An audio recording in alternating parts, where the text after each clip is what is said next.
function also in the church.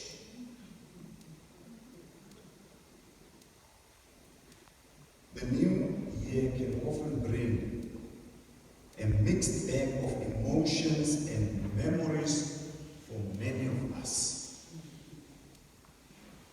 The events of 2021, including an ongoing pandemic, racial tensions, joblessness, and political unrest, created an unprecedented time of unrest and anxiety. While some may have just experienced the best year ever and look forward to an even greater one looming ahead, others may have just trudged through one deep struggle after another. The fresh calendar year brings desperate hope for things to be better, with an edge for the still fresh wounds to slowly begin their process of healing.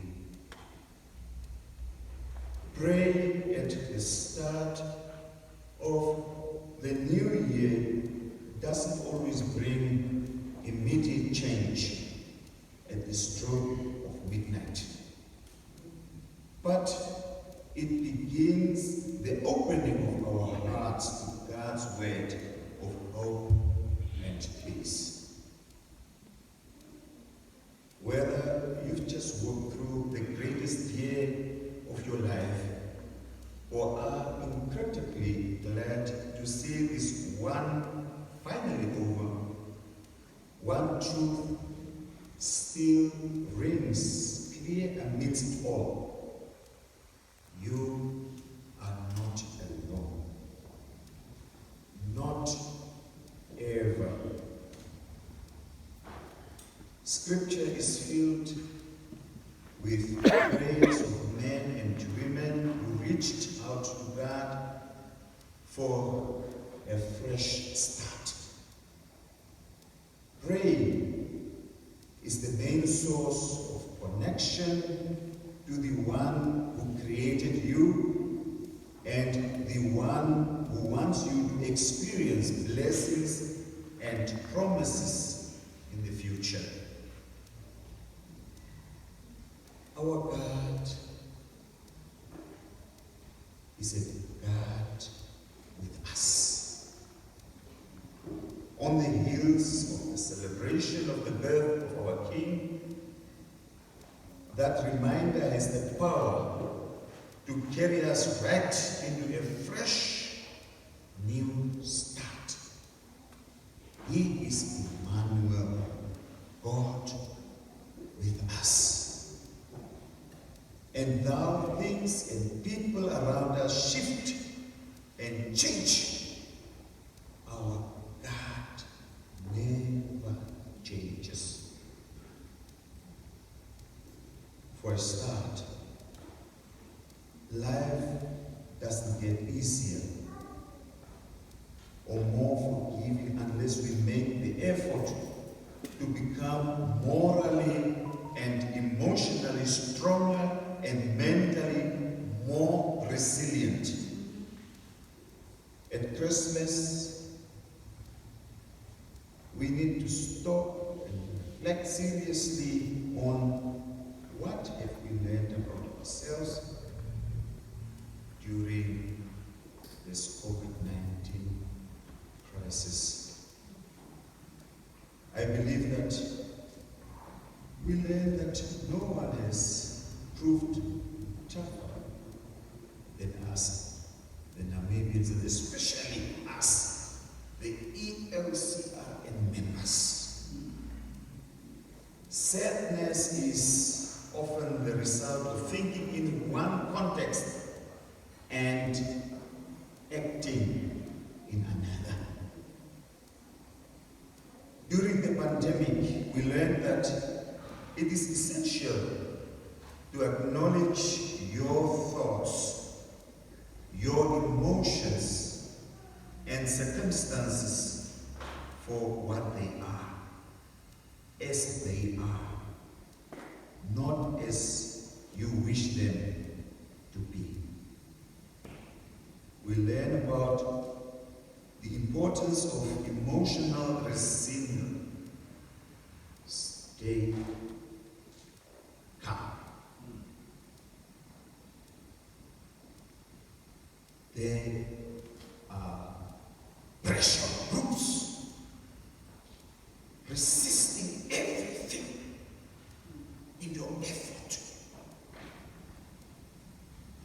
My prayer is that God expose them for what they are.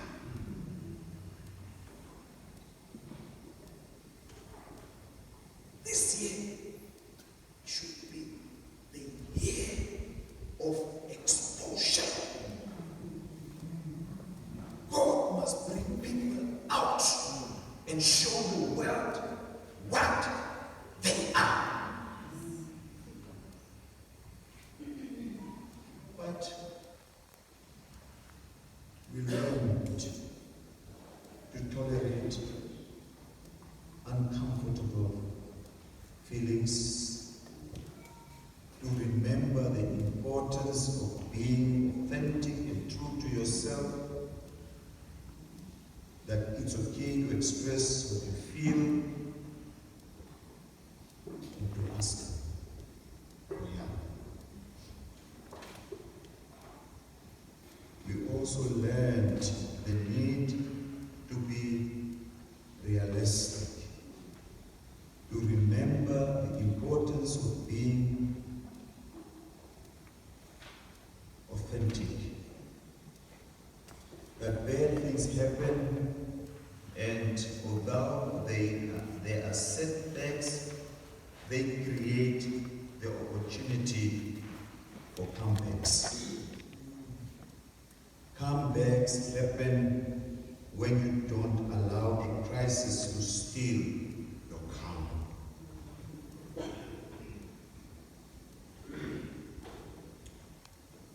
It is sometimes difficult to be in a position that the other person thinks he could be in that position, he could do better than you.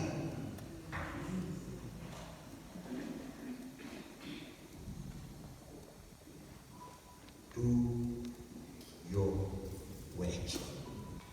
Don't come to work to prove that the other person is unable to do his job.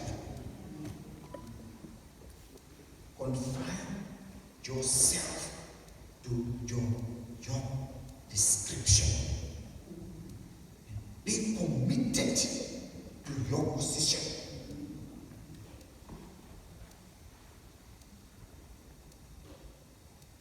Despite what we faced, we learned always to feel gratitude. Jesus was always thankful, and we can follow his example by focusing on what we have, not what we have lost. If we are to come out of this crisis less selfish than when we went in, we must let ourselves be touched by others' pain instead of harming others. Opening the door to 2022 gives us a moment to dream big, to rethink our priorities, and as our president of this country said, to reimagine what we value, what we want, what and to commit to act in our daily lives to realize what we dream of. God asks us to dare to create something new. He is the creator, but he wants us to be co-creators, to change situations, especially in our church. Not creations of destruction, but rather creation to build on his kingdom. Nothing to ride on, but to labor in fear and humility before God. Sometimes we are doing things for self-exaltation. Your name must be known. You have done something. You can do something better.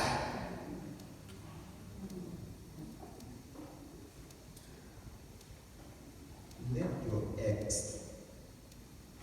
your labor, glorify only the name of the Lord.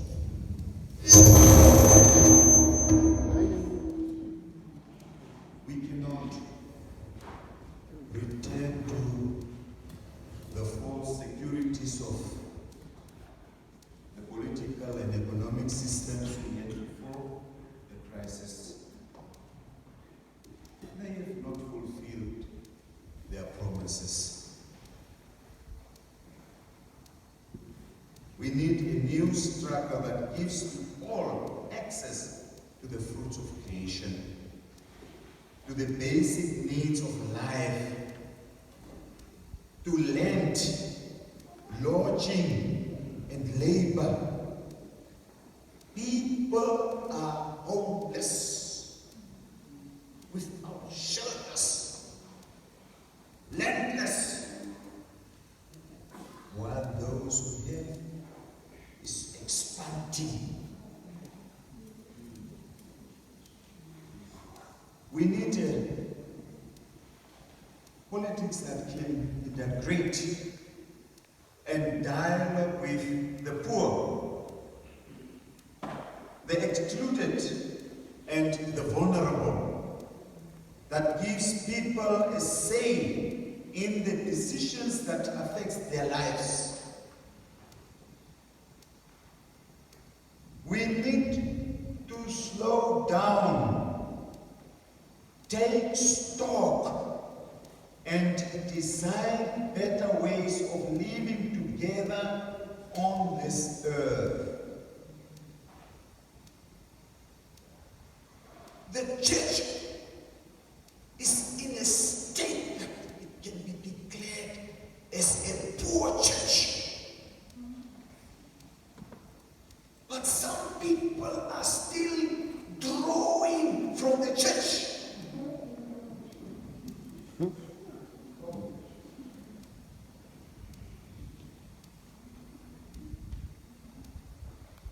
To come out of this crisis better, we must remember an essential truth, that as a people we have a shared destination.